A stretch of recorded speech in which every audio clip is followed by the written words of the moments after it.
This week, very strongly they demanded no to restart of the reactors and a strong no on nuclear exports as well. Realistically speaking, what is it going to take to stop this deal from going through in Japan? Is it even a possibility? I'm still hopeful.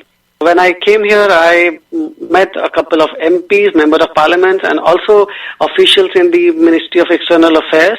They have a particular division of the ministry which is dedicated to nuclear cooperation. I spoke to those officials and I conveyed the reservations of the Indian civil society before them. I am still hopeful because the agreement between India and Japan has much deeper and wider consequences, and even the people in the foreign ministry seem to be aware of them. But here, my own assessment, very personal assessment, is about how far the Japanese Prime Minister would go personally, because it seems to be his personal obsession with nuclear energy and his personal special interest in having militarist relationship with India. Otherwise, if you look at it, the Japanese administrations have been consistently against this agreement. Even before Fukushima, because Japan has a long-standing policy of not allowing nuclear supply to countries which have not signed NPT and CTBT, and India is one of those very few countries which are still outside the NPT, and India has conducted nuclear tests. So even before Fukushima, even before the whole question of desirability of nuclear energy per se came into discussion, Japanese administrations for over the last several decades have been opposed strongly to any agreement, any nuclear supply agreement with India, because India has violated and has actually been in contempt of the international opinion on nuclear disarmament. It's a country which conducted nuclear tests. It is a country which has not signed CTBT and NPT. And Japan has a long-standing policy of respecting those treaties. So even before Fukushima, just on the count of nuclear disarmament, the Japanese system, which has been sensitive after Hiroshima, has always resisted having a nuclear supply agreement with India. So my own sense is that there are differences even within the bureaucracy, even within the ministry. But of course, the Prime Minister's own personal political will might be able to overturn this. So I am personally still hopeful. I asked Kumar for a brief history of the Indian nuclear involvement and also its relationship to the Non-Proliferation Treaty and the Comprehensive Test Ban Treaty. The Indian government conducted nuclear tests in 1974, firstly, and then again it conducted nuclear tests in 1998. It conducted nuclear tests in 1974 by using the nuclear material that it got in 1950s and 60s under the rubric of peaceful use. So it essentially cheated and diverted that material and manufactured those nuclear weapons.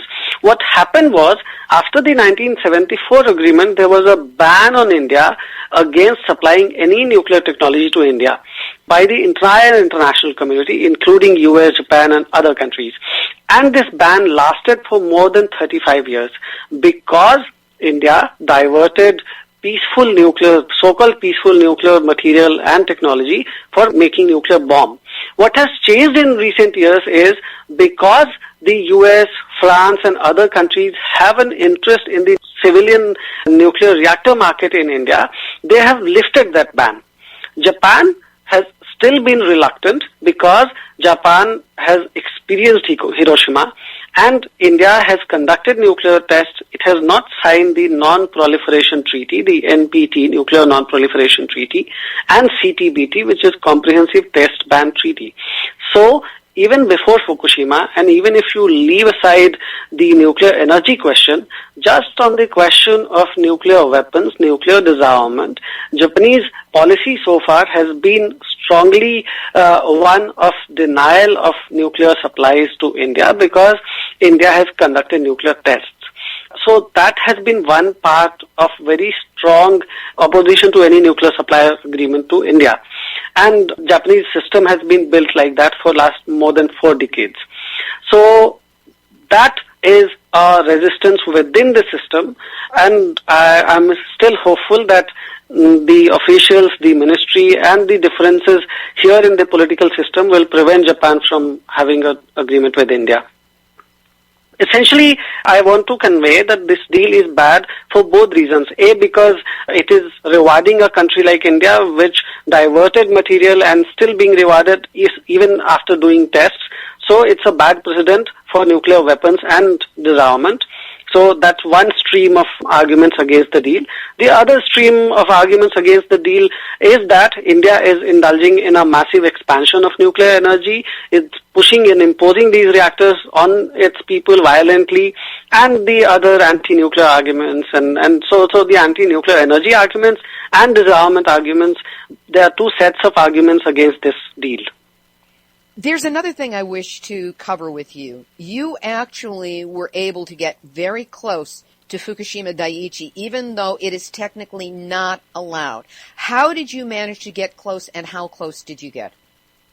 It's not allowed for general civilians, but obviously in recent few months, journalists have been allowed to go in. Some other people also have been allowed to go in. So with a journalist friend of mine in Fukushima, I was able to go into these ghost towns. I was able to see Itatemura. I was able to see Futaba. And in both these towns, the entire population has been evacuated. And in all the last 3.5 years, these towns have really turned into pathetic, horrible ghost towns. There I could see 3 feet, 4 feet wide grass growing in all these houses that I passed by. The Itatemura station was just there, the railway station, the main railway station, and no train has come there in last 3 years. So this was an entirely disturbing experience. In front of the railway station, there was a newspaper office in which, in the window, the transparent window, one could see the newspaper of 12th March 2011 lying there, which could not be distributed because the entire town had to be hurriedly evacuated. And several other things like that. There would be schools where everything was lying just like that. The children were hurriedly evacuated.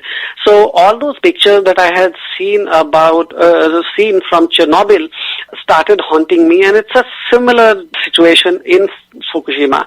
And people from these towns who have been rehabilitated elsewhere will never be able to come back. So essentially this whole area is going to be like that for several hundred years now. One doesn't know till when. Secondly, I was also able to meet the entire community, which was rehabilitated from Itatemura to a newer place called Date Higashi. And I had a longer discussion with the community leader there, Hasegawa-san.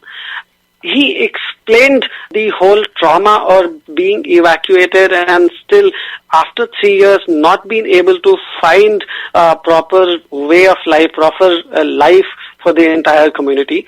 So these people who had their families, these people who had